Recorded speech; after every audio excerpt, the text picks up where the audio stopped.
Hey guys, it's your boy Gaming here and welcome back to another video. Guess what? It's another FIFA 17 news video. EA's just releasing content left, right and center, so I'm gonna cover everything to keep you guys updated and let's get right into it. So today we have the actual FIFA 17 complete trailer. I've already talked about the teaser trailer and the journey, which is a new game mode in FIFA 17 in other videos. You can find them on my channel where I analyze everything in depth. So enough of that, we're gonna move on to the actual trailer, which I'm gonna show you in a moment. But just before that, I want to show you something else which I found on the internet. If you have a look on YouTube, you'll probably find it. That's how I found it, unless, I don't know, maybe EA took it down or something. So I managed to take just a screenshot of this FIFA 17 footage. Can't really tell much from the screenshot. It looks kind of the same, but the only difference I can actually see is the font, which you can see is a bit tighter, a bit smaller, the numbers and everything. But in all honesty, it doesn't really tell us much. As I said, if you want to see the whole video, it's like a 30-50 second thing. It doesn't show that much, just a bit of gameplay. You can't really see the difference.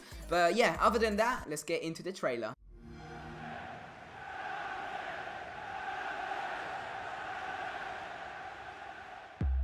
Okay guys, a new season, a fresh start. Today is about winning. In football, this is the most important thing. When we win, we make the fans happy. They are why we train. They are why we are here. So remember what we need to do. Be strong on the ball. Make intelligent runs. Be ruthless in front of goal. And own every moment. The time has come. You are ready. The fans are ready. Now, go show them why we are the best. Great strength there from Hazard. What a run from Royce. Martial, hard and low. That is world class from James Rodriguez. Make them happy. Make them sing your name. When you play for the fans, that is when we win.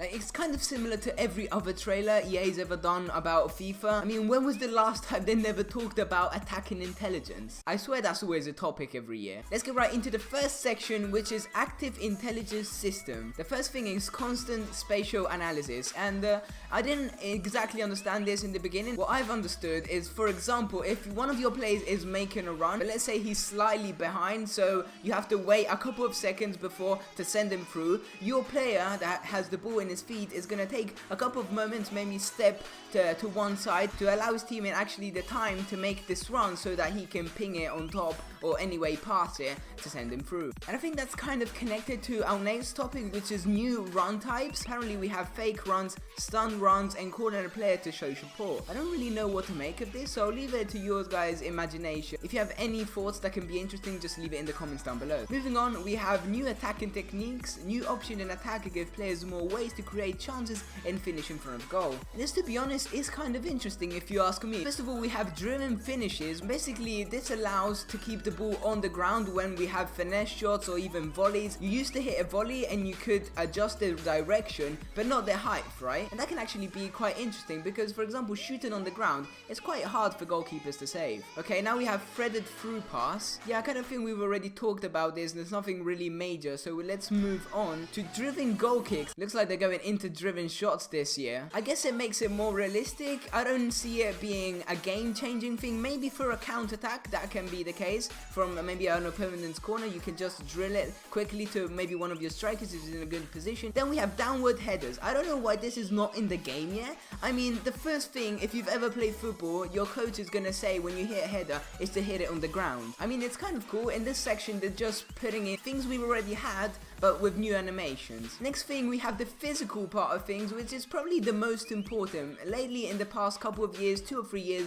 EA has given a lot of importance to physicality, and it looks like they've added something new this year too. The first one is pushback tech. I'm actually happy about this one. We've never had this before. For example, if we have a goal kick or any high through pass, and we want to put it down onto a chest, onto a feet, which some players can actually do because they're really strong. For example, I don't know, your Lukaku or Mandzukic or any really tall players really. They're able to put the ball down to their feet, and that way they can slow the game and their teammates can come forward. And I think this is kind of important, at least for me. I've had many situations where I'd wanted to have this. That way, when we get a high ball, instead of just headering it and hoping you actually get it, because most of the time the defender does, can actually control it and make it less predictable. We have the 360 shield dribble, which is a new way of dribbling by shielding the ball. It just says it itself, which once again, it helps stronger players. Lukaku is probably going to be a perfect example of this because he's really strong and he's actually got good pace. That way he can probably shield the ball,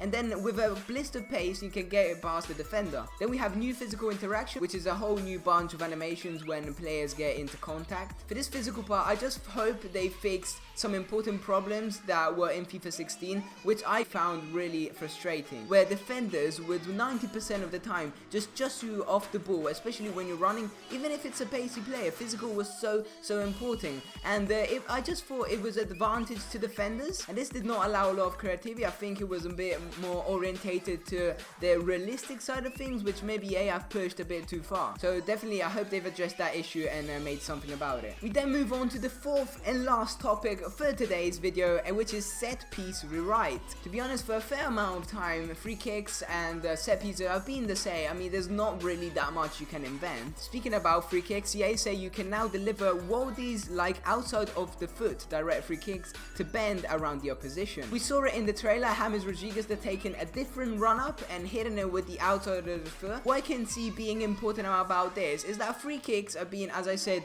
kind of the same, and if you didn't know how to take a free kick, you're so hitting the ball in different ways can suit different people's styles of hitting free kicks, which can help them. I guess that can be kind of cool, but we'll just have to wait and see. We then have new corner kicks. A new targeting system from corner lets you pick out teammates with greater precision and changes the way your teammates move as you deliver the pass. Switch to the player in the box and have your teammate pick out for the perfect header. It's kind of what they implemented this year from a throw-in, where you can switch between the player that's actually taking the throw-in or the player that's waiting to receive the ball. I mean, I guess it's there. I haven't really ever used it. The only time I did is when I pressed a button by mistake and I didn't know how to go back, so that's how I took it. And here we have it. We have control throw-ins where we are able to actually move, not too much, but a little bit on the sideline when we're taking throw-ins. That makes it probably more unpredictable. Many times throw-ins are really predictable. I mean, most of the times you just throw it to one of your opponents. Makes it a bit more realistic. I think there could be a little bit of cheating in this because you're actually moving from where you're supposed to take the throw-in. But then again, I'm pretty sure you're not able to run miles. You're just